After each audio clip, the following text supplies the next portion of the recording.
I mean, 20 boring years of a guy who's, I'm a Marine. I'm a Marine. Oh, you weren't. Yeah. I'm Eminem. I'm Eminem. No, you're not that either. I'm really fucking boring, and I'm on the mat 30 minutes out of every match. There you go. You got it right. Spend 3/4 of your match on the mat. Do a few shoulder tackles. You can't see me. Take a belt. Get paid a crap ton of money. Do a couple of comedy shows. Dress up like a fake Captain America. And now demand that the crowd should feel bad for you because you sucked for 25 years. Sorry. Jesus. Wow. Ow, bro. So, Rob, just out of curiosity, how's your entertainment career going and how's his? A lot better than that, fuckheads. I've done a lot more in 7 years than that guy took 25 years to get to. Oh, you can speak fucking Cantonese? I don't give a flying fuck. All right. What country picks you up to cut a promo? Your cocksuckers movie, your Peacemaker movie, your fucking shitty goddamn Marine movie that you pawned off to Mike Mazan and that still nobody gives two flying fucks about. You were like the B-list Rock, and the Rock is a B-lister. So Jesus Christ, how do you fucking up? You're boring. You were always boring. That's what they do when they have like white guys. They don't know what to do with it. They dress them up like Eminem and throw them out to the rap like they did with fucking the Scissor Gang, which is like, and half that group, at least they know they're gay. White guys. This is why you never. Well, whatever they are, they're 2.5. Wait, you definitely speak Portuguese. This is why I never speak German. Sprachen Sie Deutsch. Okay, willkommen a America. Y se habla portugués también. Okay, falo portugués también. 1, 2, 3, 4, 5, 6, 7, 8, 9, 10. Okay, I can speak many languages. And everyone sounds like you're doing Trump while doing it. Go figure. Yeah, pretty much. I dropped my voice this weekend. So now every time I talk, it sounds like I'm doing Donald Trump. But if I'm doing Trump, wait for the pauses, okay? Or you could just raise the octave a few levels and you get John Cena going, this is ridiculous. You people were awful. You were awful. Square Family Wrestling is right. Get him a Snickers. Get him a Snickers. Hey, Michaels, put that image back up on the screen with Cena. It's gone already. All right. Well, so one thing that is interesting, the next time that you guys see him and his merch, somebody pointed this out on the internet that obviously the slash was over the C in obviously You Can't See Me. So now some very eagle-eyed people have seen on this merch where the C is actually in the foreground. So the slash is behind the C. So I don't know if, we're going to continue to see kind of spins on old stuff, but yeah, continuity is very interesting. Yeah, even in merchandise now. It's fucking insane. What do we say for years? Continuity, and now it's like, fuck, in the merch. Oh, crap. All right. Well, think about this, which is interesting. He's got a shirt for every country he visits. People are going to want to have the full collection. Yeah, absolutely. And they're making it available, which is great too. So it's pretty awesome. This kind of is very intriguing. It looks like with Finn attacking Penta and Braun and the Judgment Day doing a little destruction here, that maybe Finn versus Penta versus Braun for Mania, possibly. I don't know if they fit anyone else into that match. But for the IC, that wouldn't be a bad little match. And maybe you do get a little crazy and put it on a ladder or something like that. Hell yeah, man. I think that, if you do add some sort of a gimmick to that, that triple threat, if they choose to go down that route, obviously we know about the history of Penta in ladder matches from not just AEW, but elsewhere in his career as well.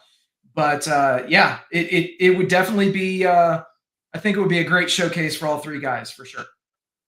And you know that Braun would be spearing someone, through a ladder. Yeah. through a ladder. I think he could actually, with his speed, hit the ropes and actually like connect with someone on the ladder, you know, like someone like hanging off the ladder and take it. God, I mean, just there's just so many possibilities with him as an athlete. It's amazing.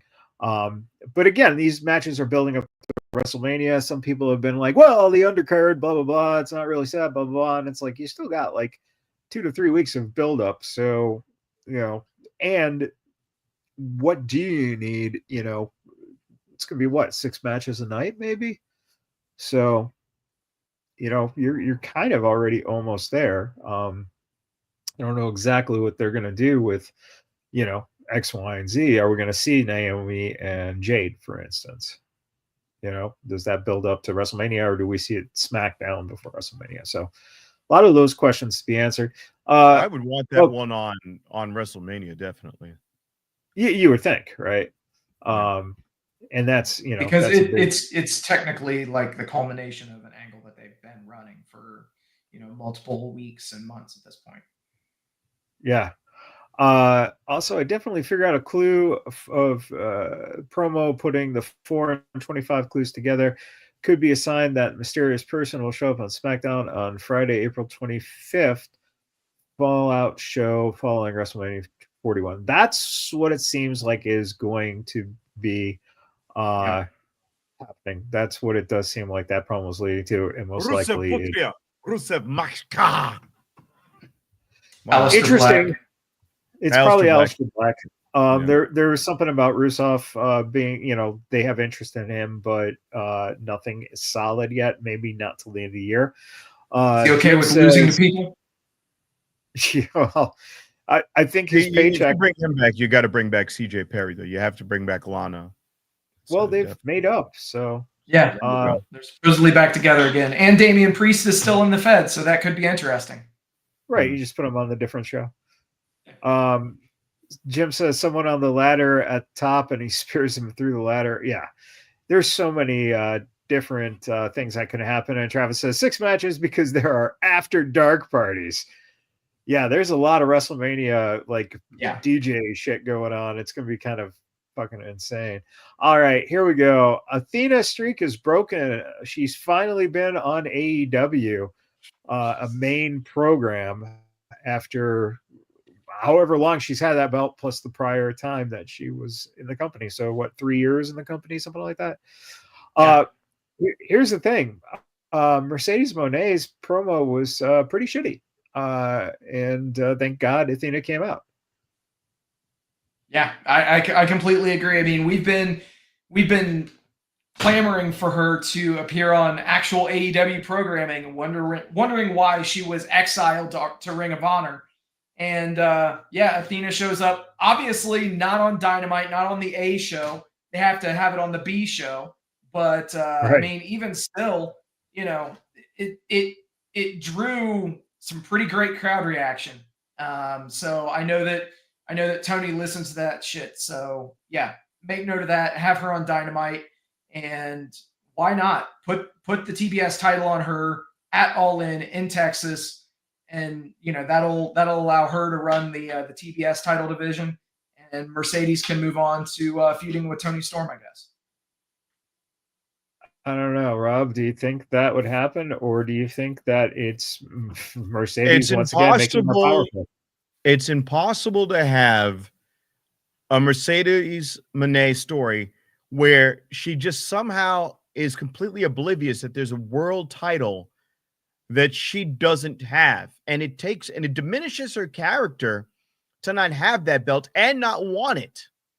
Makes no sense. Now she said in this she does want it. She wants to get in that Owen Hart tournament to win and go on. But you know, Toni Storm versus Mercedes Moné. This is going to do everything for Mercedes Moné, does nothing for Toni Storm. And I say that in the sense that Toni Storm doesn't need that. She can be entertaining with anyone she goes up against.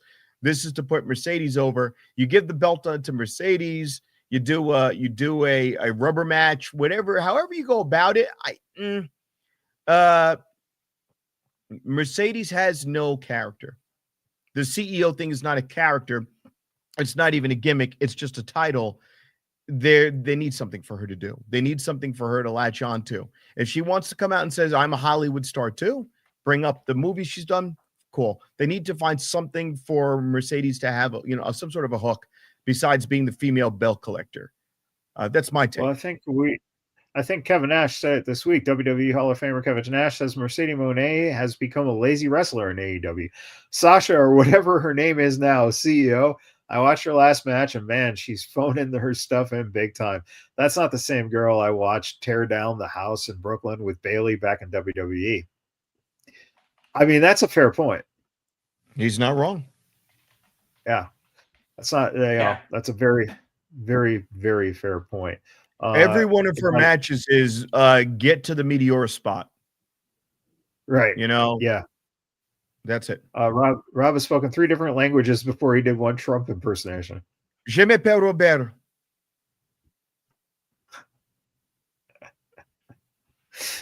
Rosetta Stone. Me llamo Roberto. ¿Cómo está usted?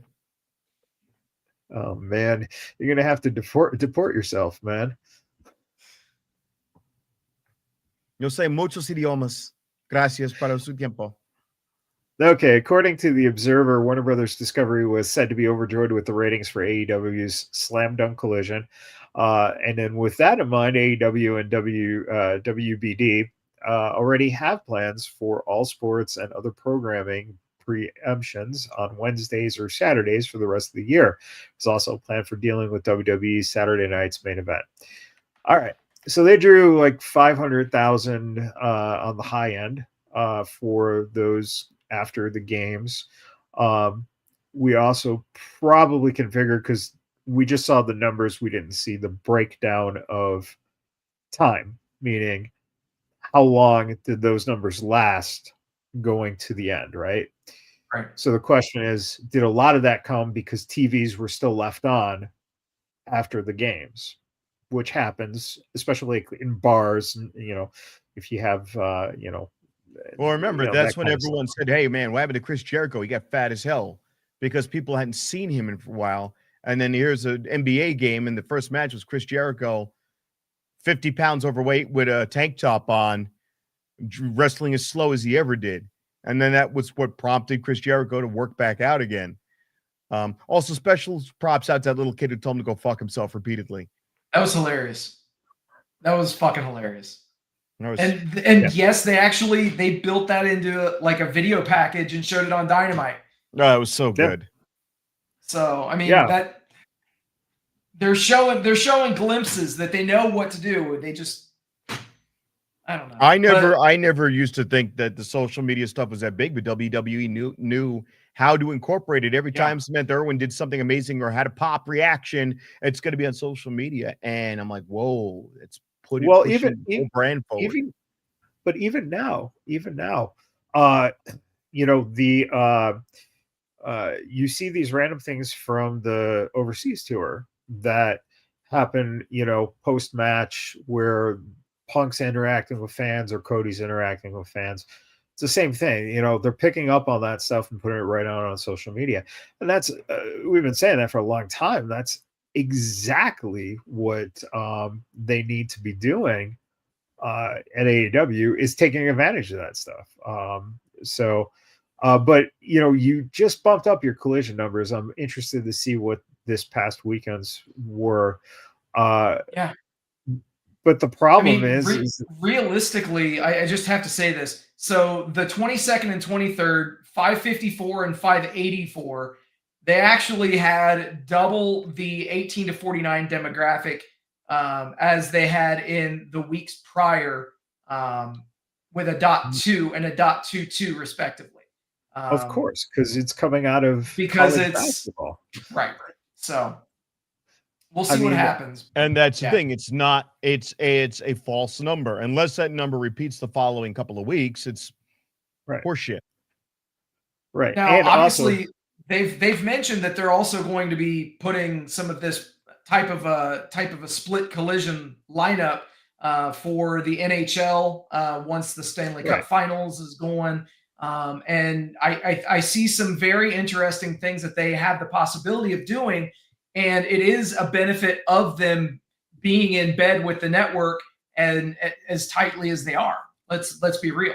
You know, it's not that it's a bad thing. They just have to not be Mercedes Moné lazy and work with what they've got and go, okay, I'm not guaranteed an audience. Yeah. I need to take what I have and really build on it. And the idea is when we get these little glimpses where we go, oh, the Jericho thing got posted and they knew how to work that momentum. They don't know how to do that all the time. We've said this across this year that they'll get opportunity after opportunity and then they'll drop the ball on it. So I don't know. All right. So it came out this week that Saraya, who previously wrestled with WWE as Paige, announces she is leaving AEW in the debut episode of her podcast, Rule Breakers with Saraya. I just don't fit in right now, is what she said. That comes from Entertainment Weekly. And this is her tweet response. It's mutual, but I loved my time at AEW. I had such a blast with the girls there. It'll hold a special place in my heart. Tony was a great. AEW was great. I feel so lucky to be a part of this family for a couple of years. Here's to 2025. What the fuck am I going to get myself into now? So she's available now, you know? She's free. She's totally free. She just needs another person to break her back right now, and I am happy to volunteer my in-ring services, ma'am. I don't know. I say she goes back to WWE and gets a little wood. Or should I say wood? I see what you did there. Oh, my. She wants Apollo's Creed. Right. So, no, not Apollo Creed. What? That was Woods. That was Consequence Creed was his character in TNA, dude. Apollo Creed is the one who's actually I forgot Consequence Creed. It was Creed. I know there was a Creed in there. Xavier, fucker. Well, at least you didn't get the you did tell her you wanted to make some of that pancake batter. Oh, Jesus. BKL says, I can see Saraya coming back to WWE, but I'm really not sure if she would be appreciative to be back. That's the thing. I think she would be. She also has to clear all medical and everything like that. That's the thing. Yeah. WWE is a lot stricter than these other companies. Yes. Yeah. So, and the question is she still, it's funny because, the idea of Swerve saying that Cody and Punk and Jade, they're so much more valuable because of what AEW did for them, which was very questionable because Saraya, I think, is kind of a measuring stick. If she goes to the WWE, will she be more valuable?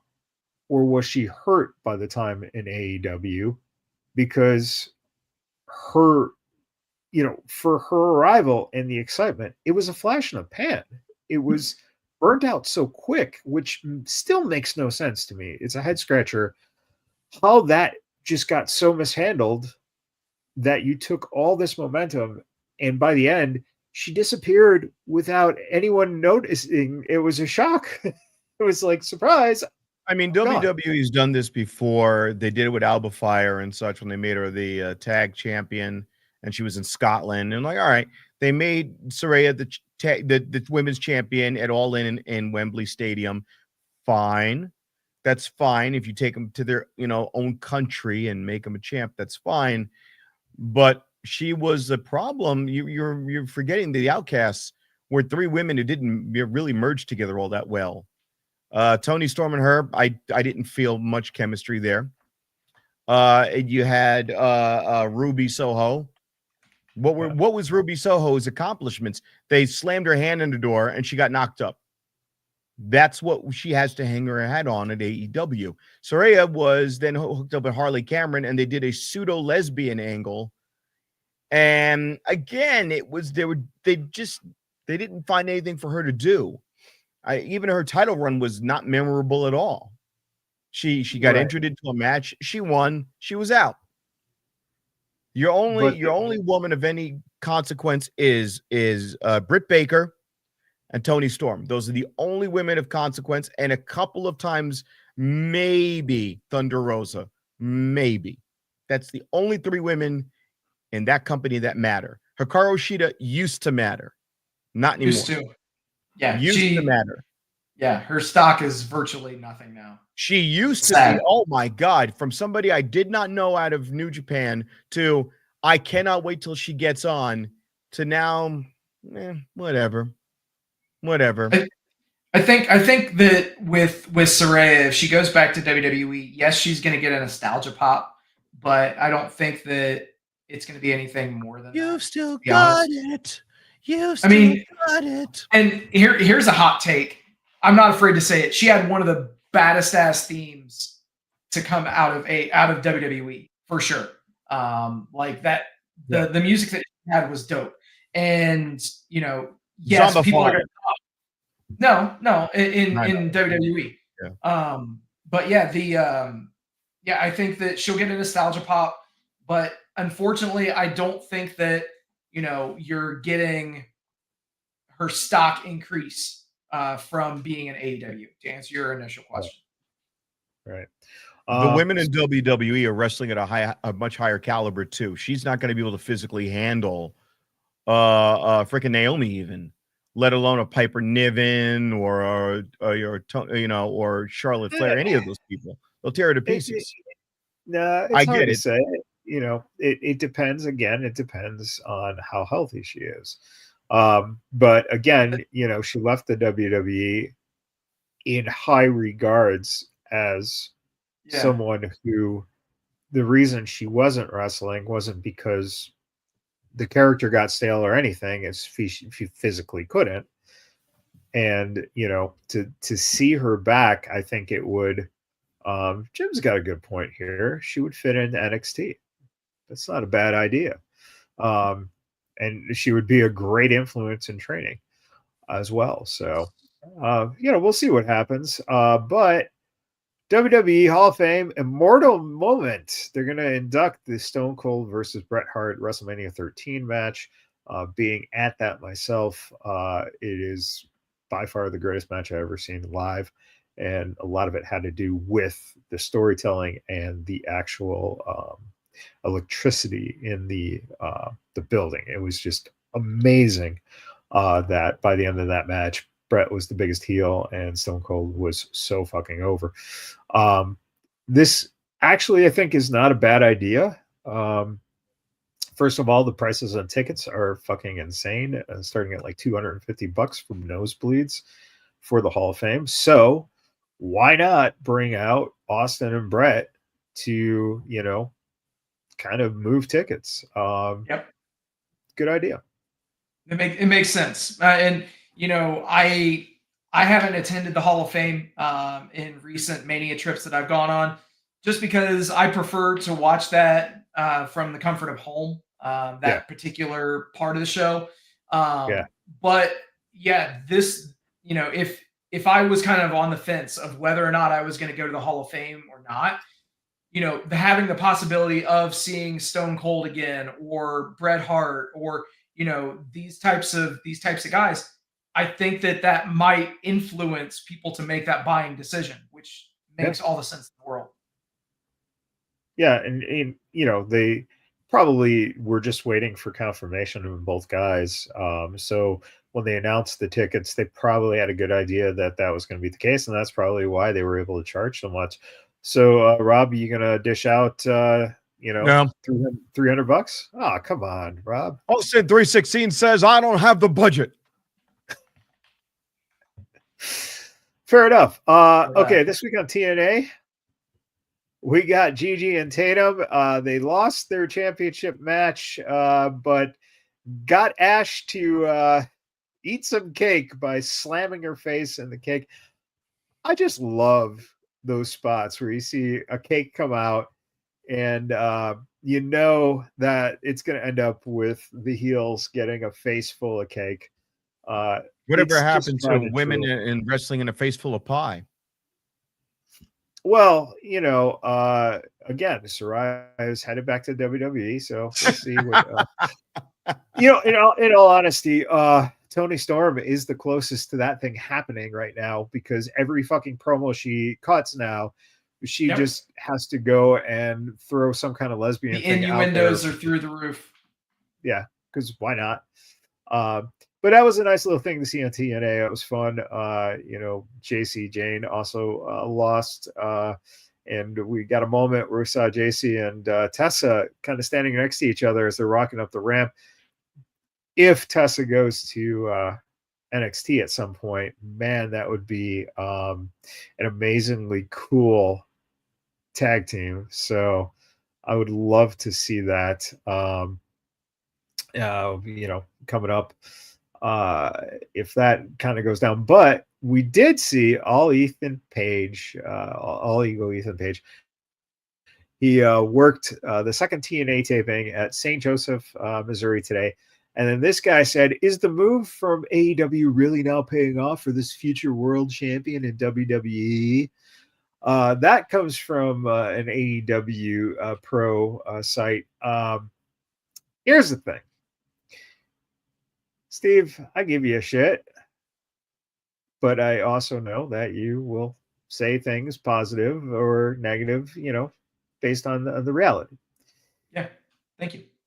This asshole says something like that without even remembering the fact that Kenny Omega didn't do jack shit when they did the same thing and forced his ass on that show.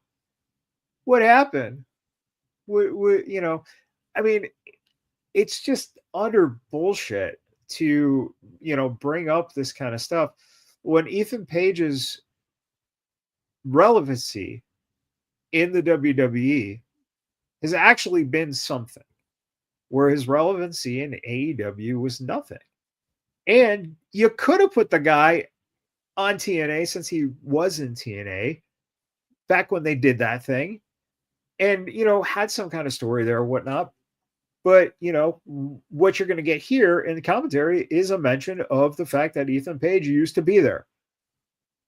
It's like, again, it's like you want to call these guys out and be smarky about it. But at the same time, is it just butthurt feelings for the fact that they're doing something right with the opportunity that Tony Khan went and fucking squandered? Yeah. I mean, realistically, he was a TNT champion, and that was it. And I can't. He was part of the Men of the Year with Scorpio Sky, another name that hasn't been on TV in over a year. Right. I don't know, man. It's just it's sad, and you're getting a chance to see what Ethan Page can actually do. Right. The same thing in TNA. You got a chance to see what Ethan Page could do. Yeah. On a consistent basis. Yeah. Hold on. I'm going to throw a name out there. Lexi's King. Okay. Yeah. there was an article about that where nothing going on there. There's a couple of people. It's not a guarantee. Wait. Where is there nothing going on with him? Name one thing he did in AEW. See, the thing I didn't like about that article was the fact that in AEW, they did nothing with those guys. Griff is still fucking there. And I sat next to you at ROH, and it's like, who's that guy? Oh, that's Griff. He's still there, and we're still going, who the fuck is that guy? While Lexis King is on NXT, and he's got a fucking title. Fair enough. That's what I didn't like about that perspective of that article. It was skewing towards something. Again, not everyone is going to be a fucking world champion, right? I say this all the time. A lot of the guys who go from WWE to AEW, they are mid-card talent for a reason. Ricochet is one guy who's breaking through and showing, hey, I can be a little more personality-wise, right? And by the way, kudos for Ricochet for showing up at BVW at the Con Expo out here, the Anime Expo, and going in the ring and kicking some ass. That was very cool to see. So, you know, again, it's an interesting thing. It's like, you know, these guys are elevated not because they're in the WWE, but because they're actually just doing something with them. Right? Again, one of the people I love to death is Toa, you know, and Gates of Agony, they don't do. Where are the fucking Gates of Agony? Great tag team. Where the fuck are they? Great tag team. You know, Scorpio Sky, like you said, where the fuck's Scorpio Sky? You know, he had a return promo, and then he didn't do anything after the return promo when he was sitting in the stands. I literally saw him. I saw him on a match listing for an indie show that's going to be here Mania weekend, and I'm like, what the fuck? Because obviously I didn't know if he was injured or whatever the deal was. But I saw his name listed on a match listing, and I'm what? So this dude's healthy. He's in good condition. He's obviously cleared to work. He's good in the fucking ring, and you're not using him in any capacity. That's just unbelievable to me. Unbelievable. Travis brings up, where is Mike Bennett? This comes from a couple weeks ago. Maria said, this is my last day with AEW. Mike still works there. We have kids. So might not be on TV, but I mean, hey man, you know, those checks keep rolling in. Right. I mean, again, this is Travis said, Wardlow is not injured. Yeah, where is he? Exactly. Agreed. Exactly. He's probably the biggest example of that. Lexus King will never be fit between in TNA, and plus they know exactly how on earth they feel until they will see that guy. Huh? Not too sure what that means, but you know, again, he obviously dictated that, and it. Yeah, Lexi King will never fit between TNA. Well, he's not. He has nothing to do with TNA. He never had anything to do with TNA. Lexi's King, to my knowledge, and they know how on earth they feel until they see that guy. This is realistically as far as Travis's comment about Julia Hart getting placed into a group to be the AEW Rhea and failed. Obviously, the House of Black has been mistreated and underrepresented on TV for quite a while. I think anybody will attest to that. And then obviously Malachi and AEW part ways. So they have to rebrand the stable. They have done a good job of getting Brody King on TV and Julia back on TV. But obviously they're going to have some sort of a repackaging. I like what they've done so far. We just need some more depth besides, okay, we're scary guys. Yeah, but they're playing him as baby faces a lot. They had them come in to save, other baby faces. They are baby faces, dude. If you listen to the reaction that they get, even when they had them as a tweener group, they were getting baby face reactions because people do like, on a lot of occasions, people like that kind of spooky, kind of occult-ish gimmick. It's just, it works for a chunk of your audience. So, and especially if you lean older in your demographics, like what AEW has been, it does appeal to, older fans.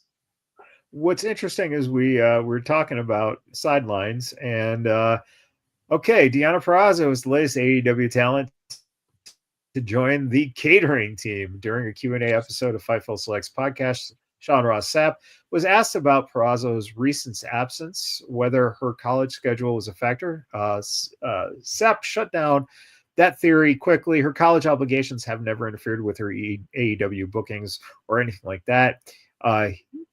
Adding that one of the perks promoted by SNHU, where she goes, it's flexibility to accommodate a working schedule. So what's the real reason Deonna's not featured? Sapp revealed she's made pitches creatively, but as of now, there aren't immediate creative plans for her or the Vendetta. That includes the rumored third member of the Virtuosos faction, which Sapp clarified was never actually in the cards. This was never actual planned to add a member to the Vendetta, and that was only thrown out there to add intrigue. It also looks like her crossover work with CMLL has hit a pause. Now that's Deanna. A little while back, this went down. Danhausen discussed his status in AEW, explaining for a long time I was there. I just wasn't doing anything. If you don't have anything for me, that's fine, but I feel like we need to find something for me. Addressing his role in 2024, he clarified for some of that, not for all of that. At some point, it was, you can stay home. Okay, cool. That's great. And I appreciate that, because then I'm not just being brought out to whatever. He expressed gratitude for being allowed to stay active, adding, they are letting me do indies and conventions. It helps me stay sharp for them. Despite his absence from AEW programming, Danhausen saw his outside work as beneficial, stating, I always looked at that as I'm still representing the company in a way because I'm still on these shows. That's better than me not being on these shows. He also pointed out his continued presence in the wrestling scene, saying, I'm still at conventions with Sting, taking and posing for pictures. Fans' curiosity about his return has been ongoing. He said, when people are, where are you at? When are you coming back? I don't know. The more people are vocal, maybe, then the more of him getting something. And he also pointed out strong merchandise sales are going for his place on television, top seller list for the last 4 years on TV or not. I think I always am top 3 or top 4. So that's the thing. It's interesting because you got Peraza, who's not being utilized, who's kind of talked about the misuse of her and Taya. And you got Danhausen, who is a merchandise seller. And by God, if the WWE does sign him and he goes to NXT, let's say, at the very least, the merchandise sales will be off the fucking hook. So, I mean, should these people not be at least on TV? I mean, realistically, I would love to have, a world where every single talent that should be on TV is on TV. But unfortunately, with AEW, they rotate the roster. So if you haven't, and I'm not saying you haven't, but if you haven't caught on to this, basically they have shifts of talent. They have such a massive roster that you might not see somebody for a couple of months. That's because they have been rotated out and somebody else is rotated into their place. Right. So I think that there's a simple solution to this. Knock off all these fucking matches every week with jobbers. If you yank about 2 matches where you substituting local jobbers, who are the jobbers though? That's the problem. You always bring up jobbers, but you can expect and put it on your watch when they go to every one of these local cities that one of the matches will have 2 local guys that will be thrown in a squash match. I would rather have that be a Danhausen run-in where he does the Hulk Hogan point. It would be more entertaining. And if you want to do that kind of stuff where you have some local talent come in, some enhancement talent, save that for bring back AEW Dark or something, or put it on Ring of Honor. They're not going to do that. But the problem is again, they don't really do that anymore. Outside the fact of like having the murder machines, just come out, destroy. They didn't even wrestle. They just fucking destroy the guys, right? Right. But they tend to not do that. They might do it on ROH, and Travis said Danhausen returned on ROH last week. The question is, if a tree falls in the forest, no one's around. Yeah. Do you hear a sound? Exactly. Well, when we went to Collision, you said that there were these 2 guys who were from FSW, and that they put them on a Collision show. I mean, you would have. So I think they didn't wrestle. It also does have to be mentioned that you're not going to see squash matches on Dynamite. Those are typically done on Collision. Right.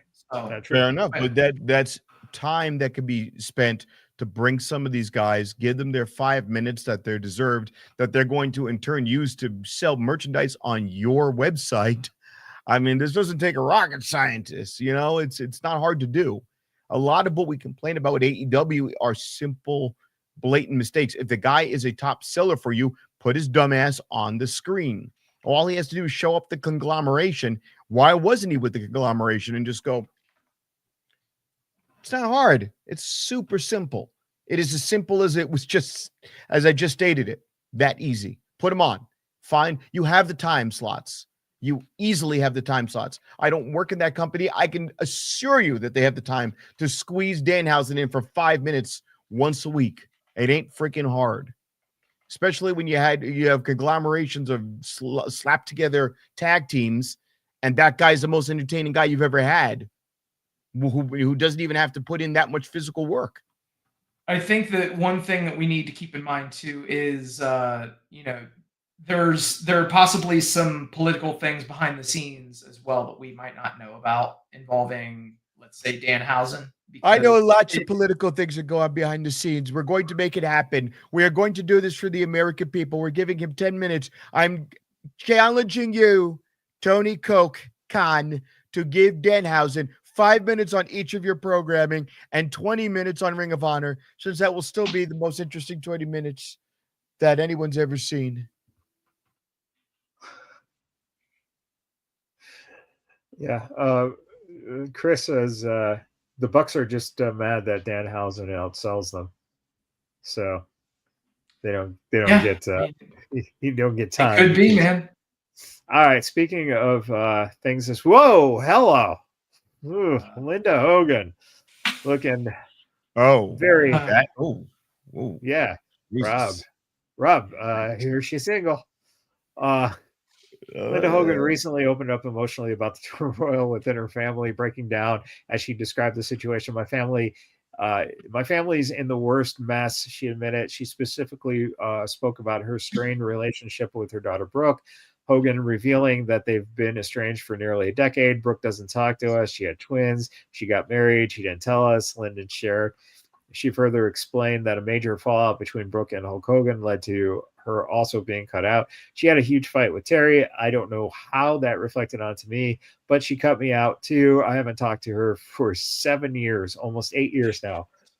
Despite the family rift, Linda expressed her gratitude for her bond with her son, Nick. My favorite line in this whole thing, Nick Hogan. He's such a good boy. Oh my God. She then spoke about her ongoing struggles, particularly with loneliness and lingering pain from her divorce. I'm just home by myself today. Again, as usual, I'm okay with most things, but today something hit. I don't know what, but I look terrible because I've been crying. Linda also criticized Hulk Hogan, calling him a complete liar and a sex addict. Even after 2 decades, she admitted she is still deeply affected by her split. It's been 20 years and I'm still this sad. Somebody please explain that. I don't know. It just doesn't get better. Her experience has left her unwilling to consider marriage again. I don't ever want to be married again after him. Trust me. This comes off of the fact that, if y'all remember, Linda did sleep with one of Brooke's classmates when he was like 19 years old. So this is not the same as American Pie.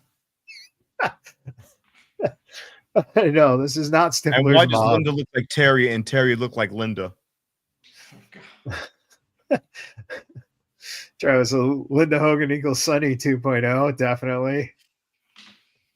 Yeah, more like Sunny Kiss Jesus. with bleaching. BKL accidentally spilt my drink when he saw that picture. Yeah, it's just, and again, and this is making headlines, so, it's unfortunate. Again, Hogan Knows Best was a huge reality hit for a season or two before it kind of went off the rails and, everything went down. But a lot of stuff went down. Well, yeah. And as Chris said, Sunny 2.0, but she hasn't killed anybody, unlike Sunny version 1. So, but I mean, this is the thing. My favorite part is here's 60 something, almost 70-year-old, if she isn't 70 yet, Linda, calling her 30 some odd year old son He's a good boy. He's a good boy. This is the part of wrestling I don't care for. Yeah. Then let's go to a really good thing about wrestling. This right here, which is fucking awesome. This image is, of course, La Parka. He was revived yesterday in this article. What was that, Steve? I said, hell yeah. Yeah. Since some folks are going to have more questions and answers, let's talk about it. So 5 years ago, the second wrestler to play the character, Jesus Reta Escobaza. Is that right, Steve? Why are you asking him? I'm the one who can speak 7 languages. Yeah, I was going to say. He tragically passed away due to an injury in the ring. Well, 5 years later, during yesterday's AAA event, and Rey de Reyes casket opened and revealed a very much alive La Parka. So in a few of the bigger Lucha Libre families, when a wrestler passes away after a grieving period, the family members will allow a close friend or relative to inherit the previous character's role. This is also known as a cultural respect called a rebirthing. As for the person underneath the mask, it has been revealed that person is none other than Brazo de Ora Jr. I hope. Whatever. Brazo's previously connected to a lot of bigger names in Lucha, so this was likely seen as a mutual respect between both families. Man, they got this. And one his right. first match will be against Suicide. Oh my God. And if you pay close attention, Suicide's neck will be black, then white, then tan throughout the course of the match. He might have blonde hair, dreadlocks, cornrows. He may have blue eyes, black eyes, or brown eyes. We really don't know. Suicide is that versatile. Well, there you go. I saw 3 different Suicides in one taping of TNA. I think Suicide, though, is officially retired. At least the until he comes out of the casket and Hulk Hogan goes, "Brother, I'm going to call you Manic." And now that we've been demonetized. Well, speaking of that, Steve, give us some monetization with your over-under for AEW this week. Well played. And you know what? Further proof that somebody in AEW listens to this fucking show. Because last week, if you will remember, I said that while it had no business going 8 minutes, that Kenny Omega versus Blake Christian would go 8 minutes. And I said it should go 5. Yeah, fast forward to the match this past Wednesday. It goes 5 minutes, and then Kenny Omega cuts a promo saying how he made it quick. So thank you, and or you're welcome. In any event, this week, as of right now, heading into Dynasty, Travis so expertly mentioned earlier that as far as lineups, we currently have 6 matches set up for that pay-per-view. As we all know, AEW doesn't have a pay-per-view show with less than 10 matches on it. So my over-under for this week is that we are going to get 4 matches signed completely out of nowhere with no rhyme or reason as to why they're being made matches, and just kind of thrown together to fill up the card. You got to fill up the show. So greater than 4 matches decided this week that, for the pay-per-view, which is incidentally this coming weekend on next Sunday night. There you go. And speaking of filling up shows, let's fill ours with a presidential pontification. Well, let's fill. First of all, excuse me. Your president's talking, okay? Just because you're white and bald doesn't mean you can't be deported. Okay? I've got lots of bald white guys who want to be in my organization, okay? But we are talking about tomorrow in the Fruit Loop area of Las Vegas by Piranhas. We're going to have a show at the bonfire at 8 o'clock with Mistress KY. I believe we sent you a poster, Mr. Michaels. No? Yes? No? There we go. Beautiful poster. Beautiful poster at the Bonfire, the only straight club in the Fruit Loop district. And that's what they call it. They call it the Fruit Loop. Okay. That's what you've got piranhas at. Lots and lots of, and the piranhas aren't the dicks. No. The piranhas are the many middle-aged women trying to get their rocks off for the last time before they stop getting the Social Security checks that they didn't deserve in the first place.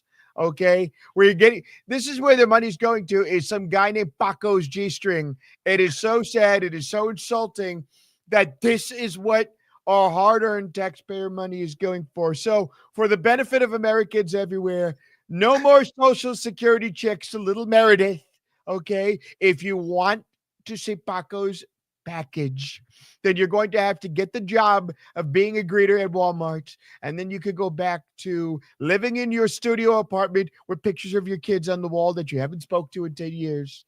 As for wrestling, we are very disheartened to hear that we've seen so little of premium talent like Mr. Housen, Dan Housen, who has been set aside for people like the Workhorsemen, because Mr. Michaels loves the Workhorsemen. Okay, this is the DEI initiative. They are part. Excuse me, your president's talking. Your union-approved wrestlers will not get a part. Okay, that's what they call them, the Workhorsemen. They have to punch your clock to get in, and they're owed 10 minutes a month. I said to Tony, you got to get rid of these guys. They're terrible. They're absolutely horrible. They take up so much time that could have been given to Mr. Danhausen. And he goes, no, Mr. Trump, we like the Workhorsemen. They deserve 10 more minutes every other week. So sad, so very sad. And you know what? If you didn't have the Workhorsemen, then maybe you could have Athena. Oh, no, but you want Lee Moriarty. Lee Shitty Moriarty, who is another one. He comes in with a fucking luchador mask, okay? He couldn't point Mexico out on the map. It is so sad what they do to these people. They put in this junk, and then they have smart Mark Sterling. He's not very smart, but they tell me he is a Mark, and he's not very sterling. They should call him very eager Mark Pewter or Lead, because he's shit, okay? It's so bad, these people. And then you go, oh, no, there's no time for Danhausen, because we need to have smart Mark Sterling bring out, what is that guy, Tony Not So Nice? Oh, good. That's another jobber, Tony Nese. All right. He's not going to amount to shit. I don't know. I don't give a shit how many fucking leg presses he could do. Okay. I don't care about his quads. All right. He's a jobber. I don't know what Rob means by jobber. He's a jobber. Lee Moriarty's a jobber. These are jobbers. They're garbage. They're mid. They're not even mid. Okay. They're not even mid. Okay. They're not good enough to hold Matt Cardona's jockstrap. All right. Not respectfully. Very sad. So sad what's being done. Put Danhausen on 15 hours a week. Believe me. The best thing for America, more Danhausen, okay? More Danhausen. And Soraya, top of Trump Tower, your president likes sloppy toppy. Sloppy toppy. Okay?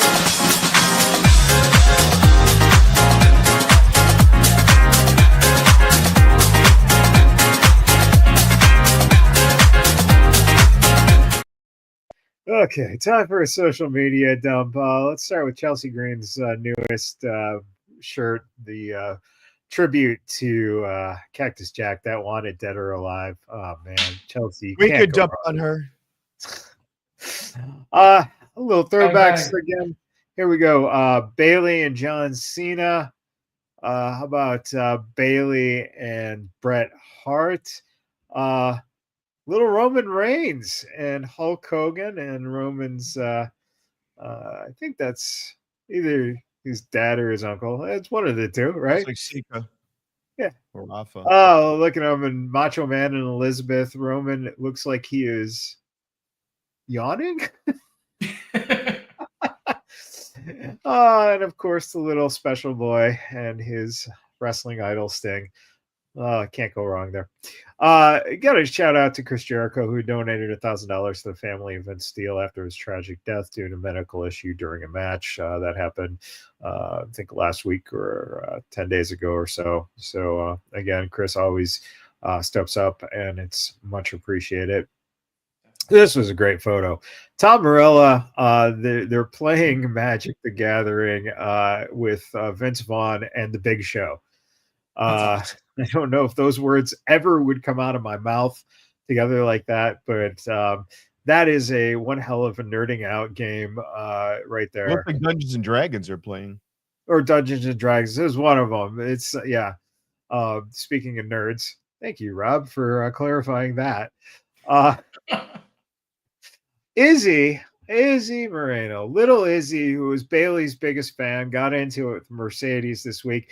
Mercedes was talking about an incident back when Izzy was a kid and said, "Kid, let me be serious. You were literally hyperventilating, crying. Your daddy needed to change your pull-ups during the show." She responded by saying, "I was 8 years old when that happened, but I'll be 18 on 5/1, so then we can stop the smack talk. Anytime you want some, just tell your daddy, Tony Khan, or whatever indie promoter, and we will see who's crying, boss." And Mercedes responded, "Baby, I'm not getting you booked. Stay broke." Wow. Oh, wow. That's awesome. funny. It's just crazy. It's awesome. This picture, Dean Malenko, Taz, Perry Saturn, and Jerry Lynn at AEW. It's amazing to see these guys get together. And I wonder, is it one more match for these four? Maybe. What is Taz grabbing in that picture? What is he reaching for? Titties, obviously. And probably. Obviously. Yeah, and it's probably Megan Bain's titties, because apparently they're going to get ripped off this week and put in the purse of Tony Storm. So, speaking of titties, hello, Mandy. How you doing? Oh my God! I got it bad. I'm hot for teacher. We like Mandy's Sakamoto's. Steve, this is a pretty dark picture here, but it's Mox walking through I believe a grade school looking for a kid to beat up. Is that dude, it wouldn't surprise me at this point. Shit. That's how bad it looked when he was coming to the ring. It looked like he was walking through a hallway in a fucking grade school, going to beat up a 12-year-old. WWE's El Grande Americano gimmick has not gone over well with many fans in Mexico or Latin America. You don't say. On the Gulf of America. That's right. Ernesto Ocampo wrote, "This is an insult on many levels, both to Mexican wrestling and to Mexico itself. They couldn't have left out the Gulf of America reference." Oh, man. Come on. It's awesome. Don't dead name it. This was great from the pro wrestling world. What is AEW even doing with Max Caster? He calls himself the best wrestler alive, but loses the majority of his matches. Doing that is brutal. It makes a wrestler seem like a joke and can be a career killer. What's better is if a guy like that makes a claim like that and just keeps winning, perhaps with screwy finishes, it will generate heat. But losing like this won't be long before he's in AEW's version of catering. David, right? Whoosh. He's not fucking getting the gimmick. Like, that sounds like some luchadors who are upset about Americano. Exactly. Be mad. All right, so Matt Hardy, the Hardy Boys are ready when you are, Dudley Boys. And Bully Ray responded, heard Matt Hardy's comments. There's no team left in TNA for the Hardys to wrestle. That's why they called us out. We are 2-time TNA tag champs and the only team in the TNA HOF. Matt and Jeff can never surpass us. The Hardys need the Dudleys, and they know it. Are we going to see one more match, maybe? I don't know. Fuck it, doing it Unbreakable here in Vegas. Yes, please. This was HBO Max. This guy sent this in just to see what the response would be. And this was regarding Mox getting the nails in his back. And the reply from Max about not enjoying seeing so much violence was, "Hi, Christopher. I'm Janeth, your Max customer advocate on the Max support team. I understand your thoughts and feelings on AEW Dynamite last March 19th, 2025. I'd be more than happy to assist you with that. Thank you for reaching out and sharing your concerns regarding the recent episode of AEW's Dynamite. We understand that certain content may not appeal to all viewers, and we appreciate your feedback. AEW is known for its unique style of professional wrestling, which sometimes includes intense and extreme elements. We encourage viewers to make use of available parental controls and content ratings to tailor their viewing experience accordingly. Your feedback is valuable, and we ensure that it is shared with the appropriate teams. If you have additional questions, we're here to help. You can reply to this message or visit our help center at blah, blah, blah. Thank you, Janeth C., Max Customer Advocate. Man, they just care so much. Fuck yes. That is the exact correct way to respond to that, though.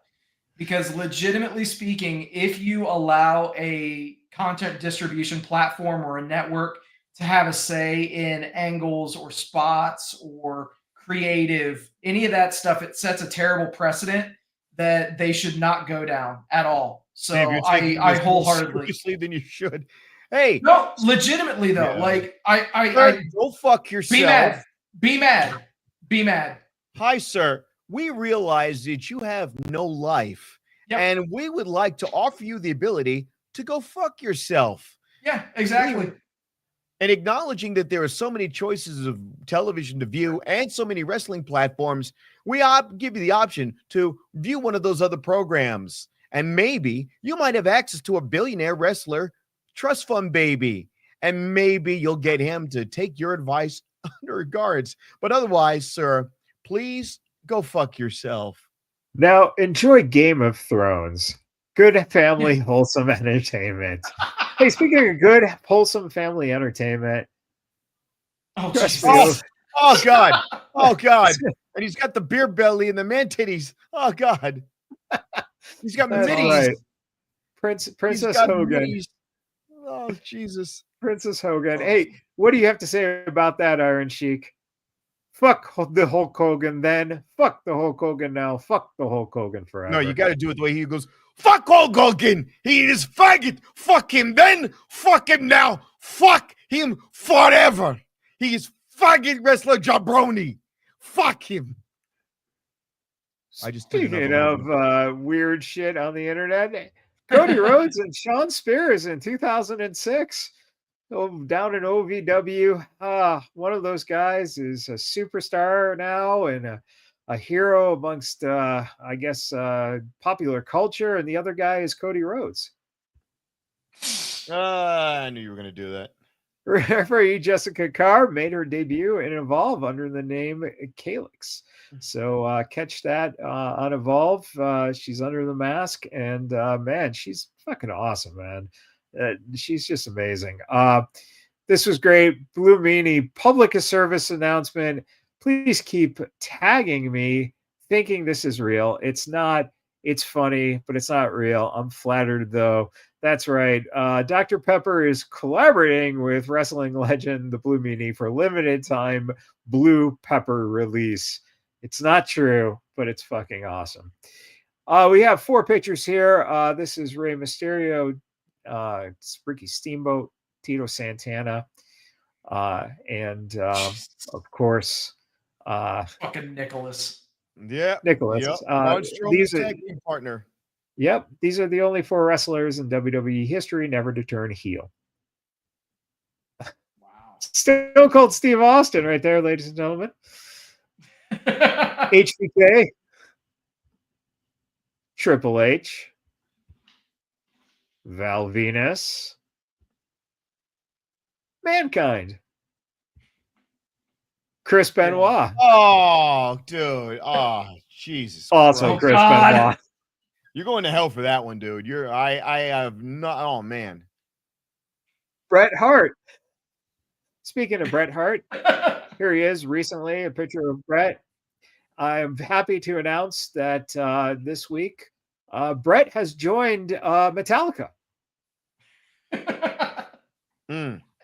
Oh, God. Well, there you have it. A social media dump from us. All right. Him dirty, man. That's not right. No, man. That's Bret the Hitman Hart. All right, Rob, what do you got going on? Tomorrow at 610 East Maples Drive in Las Vegas. If you don't know where it is, go to the White Castle by the Hofbrauhaus and go a block down towards the airport. And on your left-hand side will be Quads and Bonfire. And there are 2 shows there. The one you want to be in is at Bonfire at 8 o'clock, where I will be competing for nearly $1,000 of cold, hard cash. And you'll get to see your president, quite honestly, your favorite president, and many other of my impersonations, as I will be all of these people live and in costume for your entertainment. The harder you laugh, the richer I get, and my car payment goes down. Nice. It also said you come out. Is that true? Well, I've come out so many times. I've come out to the American people time and time again and given you freedom like never seen before. And we're going to take that freedom and give it to Greenland, to the people of Greenland, or as I call Lavender Land, because you can't have lavender without red, white, and blue. So to the people of Lavender Land, soon you will experience freedom and America and the taste of freedom, golden streams of freedom from Donald Trump. Thank you and God bless. All right, it's damn true. Final thoughts. You know, I can't wait until we do actually annex Greenland and then Trump renames it to Trumpland and just that's going to be the Gaza Strip, okay? Oh God, that's the Gaza Brazilian Strip. Oh man. Anyway, hey, thank you guys for hanging out with us tonight. Thank you for liking, sharing, subscribing, doing all the stuff that you guys do. We appreciate each and every one of you. Also, very special thank you. Hello, Mandy. Oh, sorry. Yeah. I'm not complaining. Thank you to all the brave men and women serving in this country, whether you're doing it on lands, foreign or domestic. Thank you for doing what you do so that we can do what we love to do. And last but not least, repsports.com, reppsports.com. Go there for all your pre-workout, weight loss, and general energy needs. Repsports.com. Use promo code Vegas at checkout and save yourself 10%. There you go. Well, we finally reached the end of the show this week. Oh, wait. I got to check in and something's going. Let's. I have to ask all of you. You were so great for Collision. How many of you had been to AEW before tonight? Were any of you at our very first show, Double or Nothing? Were any of you here at AEW for the first time ever tonight? Did any of you have a great time tonight? Okay, awesome. Well, we've had. Well, it looks like Tony is still at the Virgin talking to the fans a couple weeks later now. Boy, I don't know if he's. Well, now it's a Cary Grant concert. How many people have seen Cary Grant for the first time? How many people see Cary Grant in the ring and All In? How many people see Cary Grant wrestle Jade Cargill at match 70? Oh, man. Yeah, well, unfortunately, he's still going on. We'll see if he's around next week, but we will be around next week. Until then, everybody. With that, everybody, thank you for hanging out. We'll do it all again next week. Till then, happy wrestling. Rolling up the strip under neon lights. Podcast mic is glowing in the desert night. Matt Michaels leading with the swagger tight. Sin City Steve right by your side. Alright, Rob Butcher, Larry dropping truths, no fear. Broadcasting stories, make it loud and clear. From the Fremont edges to the Bellagio sphere. These bad boys rule, let me make that clear. Vegas bad boys, tearing up the scene. To Matt Michaels and the Vegas Boys of Podcasting, this is John Cena saying thank you so much